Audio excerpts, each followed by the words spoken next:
We're here to talk about split squats. We have a number of different variations of split squats. If I'm honest, and I know Liam's the same, I used to think of the split squat as a progression. So essentially you would start with the front foot elevated, progress to the floor, and eventually progress and graduate with a rear foot elevation.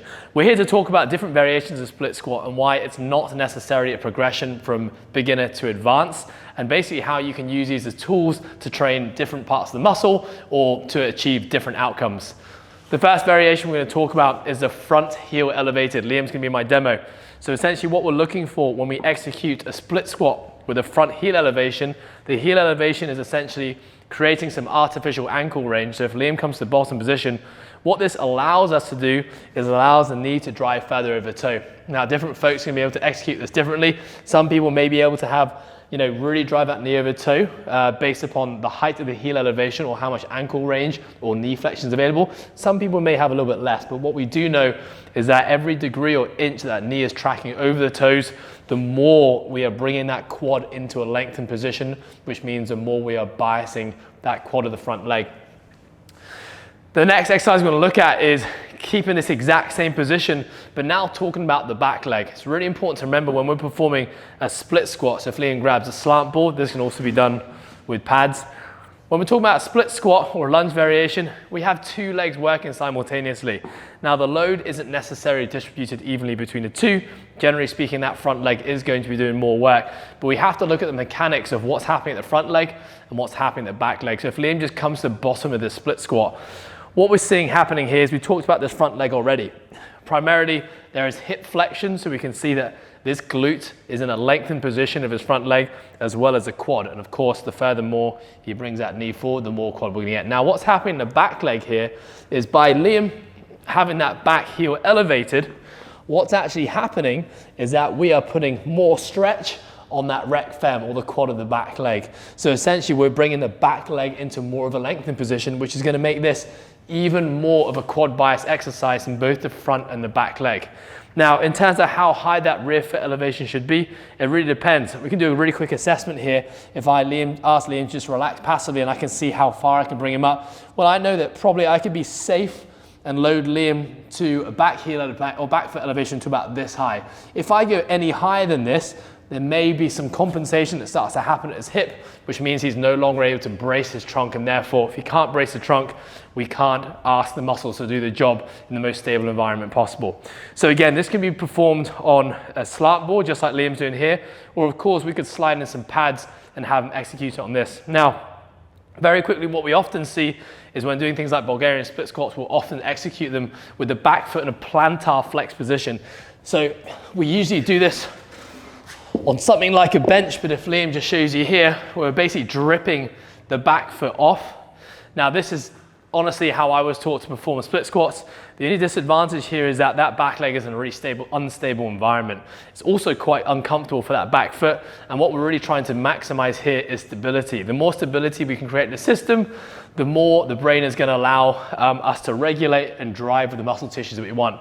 And generally speaking, we're using split squats to grow muscle tissue and build strong foundations. So the more stability, the better. Let's now progress.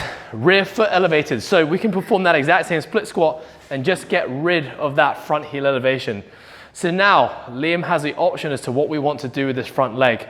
If Liam comes down and keeps more of a vertical shin of that front leg, we are now taking the emphasis off the quad of the front leg and we're putting it more onto the glute of that front leg. Now, if I can even make one small adjustment to this as well, if Liam comes back down, maintaining that tight position, if I ask Liam to bring his torso even more forward whilst maintaining lumbar tension, we're now creating even more of a stretch in that front glute. So that's going to be a more lengthened, biased glute split squat. Let's now move and get rid of that rear foot elevation.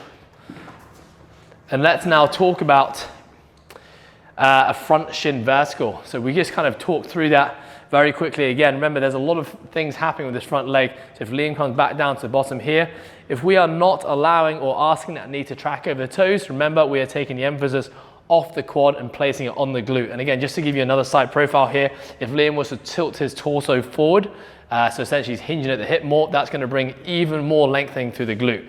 Now in terms of what we want to do with the back leg, you have the option now. Do you want to have it flat on the floor, or do you want to elevate that back leg onto a higher surface? All that's going to do is essentially increase or decrease the demand on the back quad.